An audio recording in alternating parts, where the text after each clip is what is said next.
Welcome to another episode of the Rhythm of the Road podcast. This podcast is not just about the journey, but also about the growth, transformation, and self-discovery that comes with life on the proverbial road. Grab a cup of joe, buckle up, and let's embark on a journey of self-discovery, creativity, and entrepreneurship. Let's get rolling.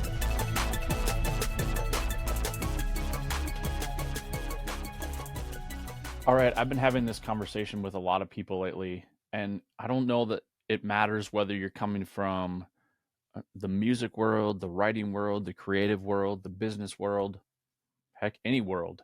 I don't think it really matters.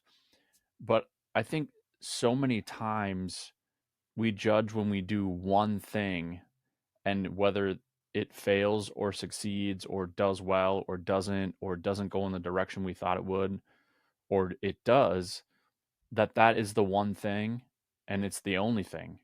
And that couldn't be farther than the truth. The fact of the matter is it needs to be the many. We need to do it many times. We don't just talk about persistency and consistently or showing up every day or putting in the consistent effort or doing the daily habits or the routine or the activities because we only want to do just the one thing. And so don't feel like you need to set your success meter on whether you do one thing well or not. And what do I mean by that, or what would even bring that up is, I was having a conversation about being an author, and just because I've written and published a book and it's out there in the world and we're coming up on its 2-year anniversary, if you want to call that. I don't know what they would call it in the book world.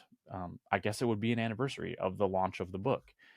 That it started out really good, and somebody asked me the other day, well, how's it going? And I'm like, well, it sells 1 or 2 copies here or there, and as things go out, and I maybe didn't do the best job in the beginning to promote it, but it didn't stop me, and I didn't let that one book, whether it hit a certain amount of sales or didn't, or if it's continuing to sell or not, define whether or not I was going to decide to write another book. I've co-authored a couple of other books with people since then, and in fact, working on multiple other book projects with people to co-author, as well as literally just a day ago decided that book number 2 for me is going to come out in the year of 2024. So depending on when you're listening to this, it may or may not be out yet, but it will be, or it could already be out. And I don't even know the title yet, so it's not like I can share it here with you, but I'm not letting that define whether I decide to keep being an author or not. In the music industry, people are always asking me questions like, do I release a single or do I release an album, or how often do I do that, or when do I do that?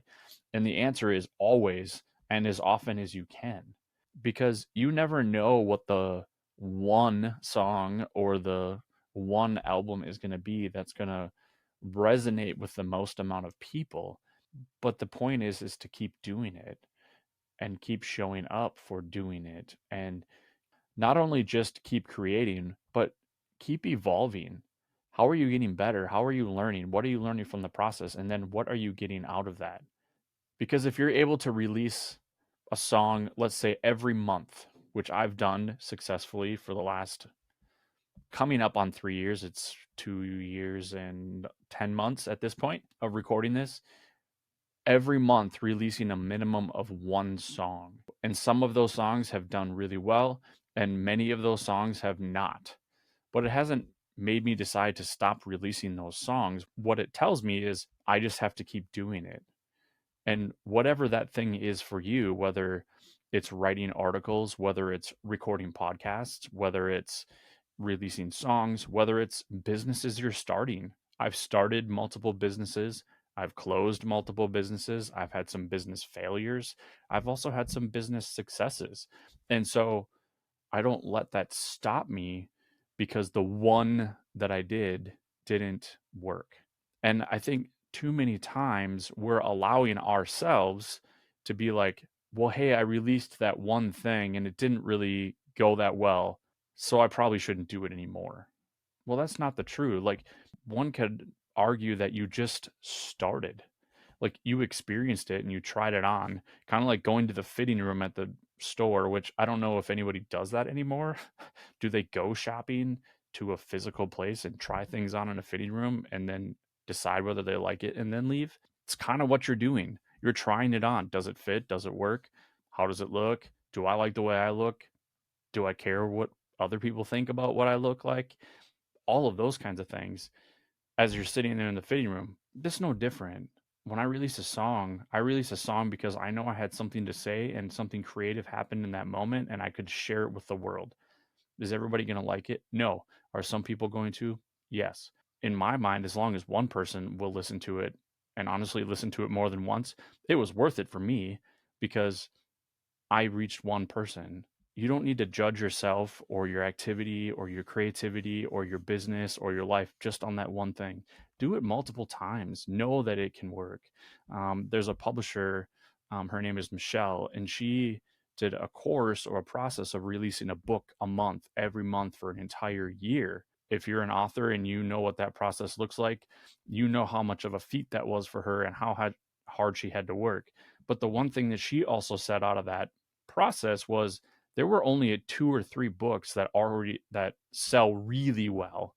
And by really well, and I'm not quoting exact numbers, but just to kind of give you an idea of the difference, like 2 or 3 of those books might have made $2,000 to $3,000 a month, and the rest of them might have made between $50 and $150 a month. So the net result, the ending result, was a wonderful way for her to step away from a corporate job and become an author full time.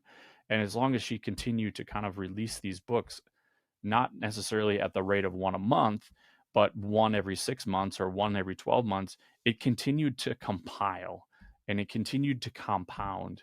And every once in a while along there, she would have another one that would get up to that higher level, maybe that $2,000 or $3,000 a month. That's pretty impactful when you're talking about leaving a corporate job or leaving something of comfort. And so it's that compounding effect of doing it many times over time that just adds up. So don't think of it as the 40-yard dash. It's a marathon. What are you in it for? Pace yourself. As long as you get to the finish line, as long as you get to the end, as long as you have that opportunity to succeed, you're gonna win. And so many times I just say, just don't quit. As long as you never give up and you keep on going, you're gonna win. And it doesn't matter how many times or how many things or how many creations or how many books or how many songs or how many businesses, it doesn't matter. As long as you keep going, you're gonna win because you're gonna outlast everyone else. You're gonna outlast all of the processes. You're gonna outlast all of the trends. You're gonna outlast all those things because it will come back around. And when it does, you will have a library there. You'll have a large volume of products. You'll have a catalog or a library of books. You'll have businesses that are sustainable across multiple platforms, right? And that stuff doesn't happen overnight. So don't think of it as that 40-yard dash. Think of it as that marathon. So as you go into your new year, your new season, your new part of your life, your new whatever it is, think about that persistency and consistency that we've talked about in previous episodes and stack those little wins over and over and over until they become something very monumental, something that you can remember and you can continue to build on yet, because always you're growing, you're learning, you're elevating your life, you're elevating your business, and you continue to grow. So here's a perfect example. You're watching here on YouTube. I just got this cool new hoodie. So you can see a little arm action there, a little hustle to elevate on the front, right? Just a lifestyle brand that a friend and I decided to create because we thought it would help others. So if you want some cool new gear for 2024, there's a bunch of stuff on our website, h2egear.com. If you don't want to go there, that's cool too. You might just not like hip, cool stuff. And that's fine, because you want to know what? We're going to keep putting products on there. We're going to keep inspiring people, as I am through this podcast. So thank you for taking time today. Thank you for making Rhythm of the Road part of how you invest in yourself. And thank you for continuing to listen. If you could just do me one favor, leave one comment down here below of something that you're doing on the marathon of where you're headed so that you can make it regardless of how many times and regardless of how long it is. Thank you, and have an amazing rest of your day. Thanks for cruising with me on this episode of Rhythm of the Road. Remember, the journey itself is the destination. Until next time, keep the rhythm flowing, and we'll see you down the road.